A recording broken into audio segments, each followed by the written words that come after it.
Hi folks, I set out today to make a wonderful, beautifully produced multi-camera video all about my new MX-5 to try and explain to people what it was like, not just, driving it, whatever the launch was, but actually, as a new owner and stuff.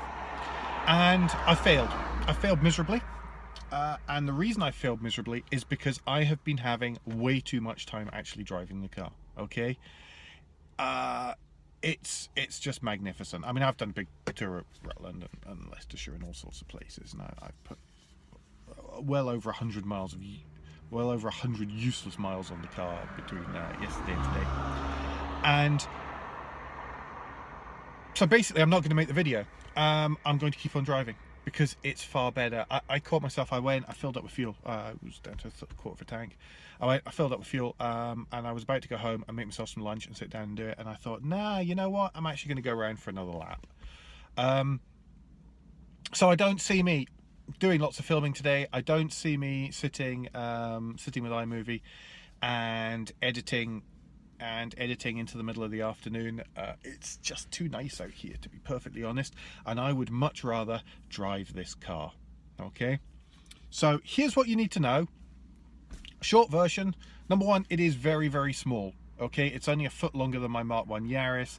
That makes it probably about the same size as that Fiesta that's about to drive past right now.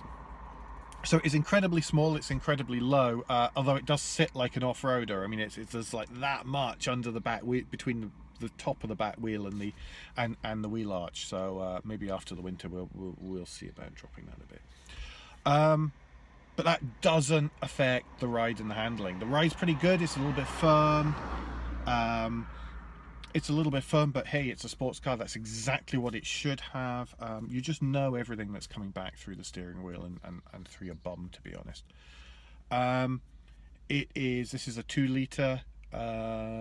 Everybody says the 1.5 is zippier and revier and a bit sprightlier, but I do long motorway journeys as well as hoonage.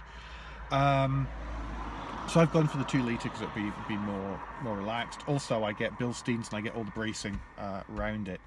The bracing makes this. I don't know if the bracing makes it, but the body shell is fantastically stiff. I mean, I'm here between sort of.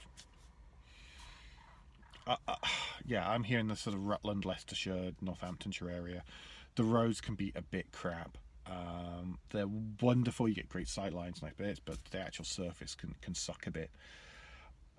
I've had no shakes, scuttles, screaks, rattles or anything like that in the car today. It is really, really rigid, really, really solid.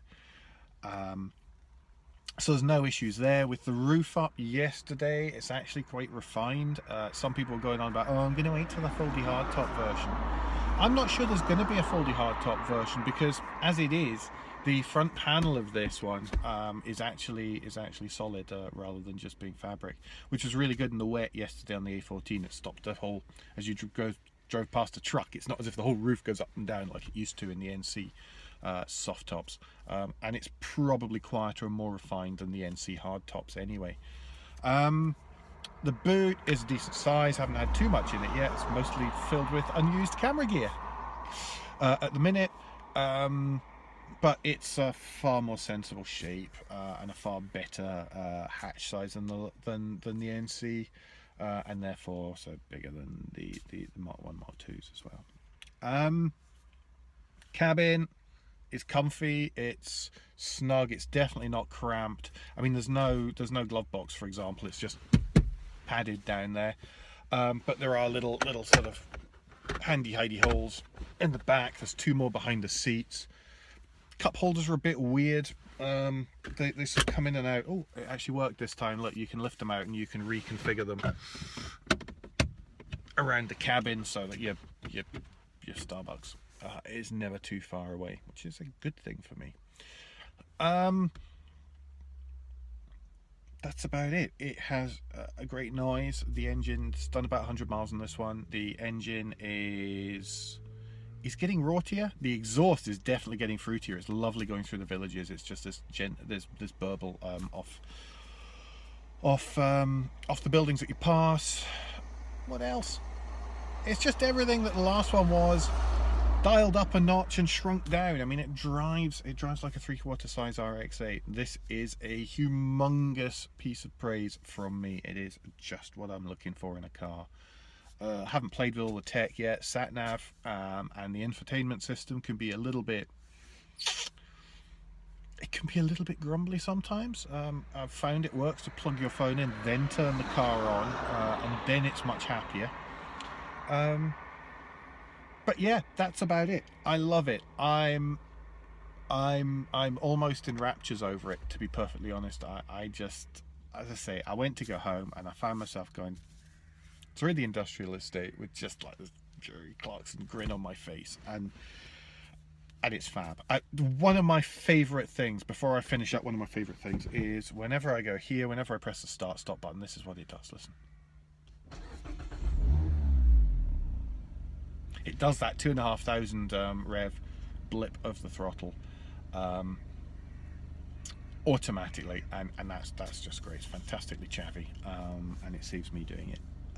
But yeah, I just go try one.